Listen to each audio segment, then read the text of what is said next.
Hi, so this video is going to be all about Gemma's birth story. I definitely wanted to document this on camera so that way I wouldn't forget any of the small details about how I felt that day or the timeline of events that day. I just really wanted it to be documented so that way I could look back, my husband can look back, and then when Gemma's old enough, hopefully she can watch this and understand how we were feeling the day she was born. So if you want to hear more about Gemma's birth story, then just keep watching.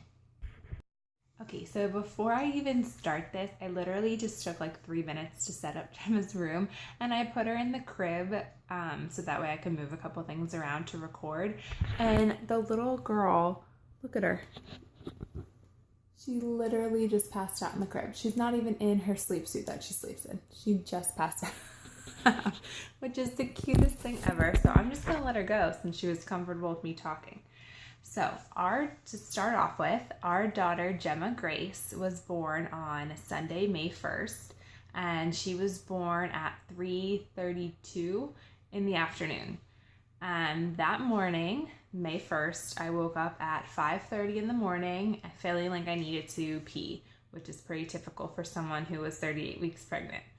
At that point that day, I was 38 weeks and 3 days pregnant. So Gemma was born 11 or 12 days early. So I woke up, felt like I had to go to the bathroom. I sat up on the edge of the bed and instantly I knew my water had broken. It was pretty much like any movie that you see where a woman's water breaks. It was literally just everywhere. It was honestly the most disgusting thing. Thank God it happened at home, because that out in public would probably be the most embarrassing thing that would happen. So once we knew that my water had broken, I woke my husband up, and now she's starting to wake up. I woke my husband up and we called the doctor. This was my second baby. I do have a 4-year-old son. So we called the doctor, and typically they would have let me progress at home, but because I happened to be group B strep positive, I needed to be on antibiotics for a certain period of time before having Gemma. So by the time they wanted me to come right into the hospital to labor and delivery. By the time we got there, it was around like 6:30 or 7 o'clock by the time I got a little bit cleaned up and we kind of got some last minute things ready, and Scott's mom came over to sit with Wyatt because he was still sleeping. So we got checked into the hospital around like 7:30. I didn't even have to go into triage because I came in carrying a towel around my waist because that's how bad my water was broken. And I honestly didn't even know this, but apparently when your water breaks, you just keep making more amniotic fluid until you have the baby. So literally it's not just like one gush and done. You're like literally leaking massive amounts of fluids the entire time you're in labor. At that point, I hadn't had barely any contractions that day. I did have a week of false labor or pajama labor before having Gemma. I did with my son as well. So I was having contractions that were regular, timeable, and painful, but I didn't have any the previous day, and I wasn't having any that morning.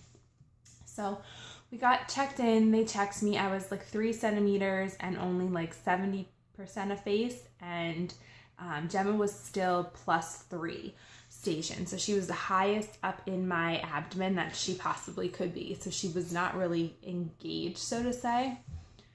So they let me labor for about 2 hours. I brought in my exercise ball. We walked. I was sitting in like a squatting position, and I just didn't progress at all. So they wanted to start Pitocin. I was having regular contractions, and they were pretty painful.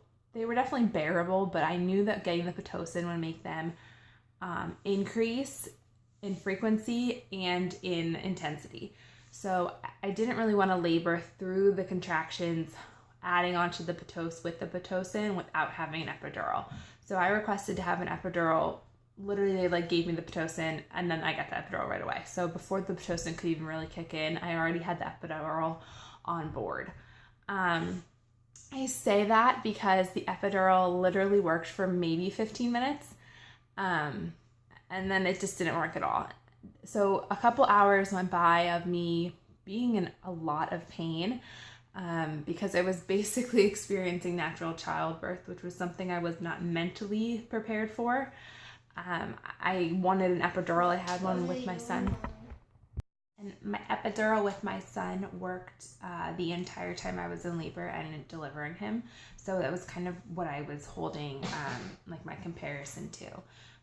So not having the epidural with Gemma or not having it work with Gemma was definitely something that I wasn't prepared for. And neither was my husband. And the level of pain I was in, I literally was acting like a crazy person.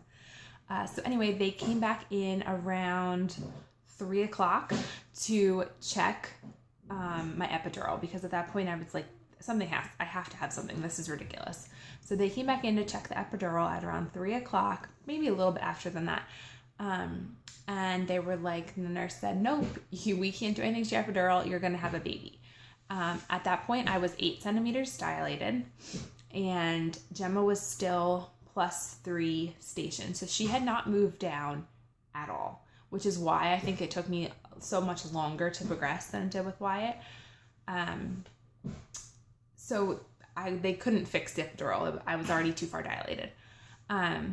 So from that point to when they came back in to check the epidural to me delivering Gemma, it was 8 minutes, which is very fast, and that sounds like it would be a good thing, but it was the most intense pain for a consistent 8 minutes. I was in such an amount of pain. It literally gave me like nightmares for the next couple weeks, the level of pain that I had and the intensity of it.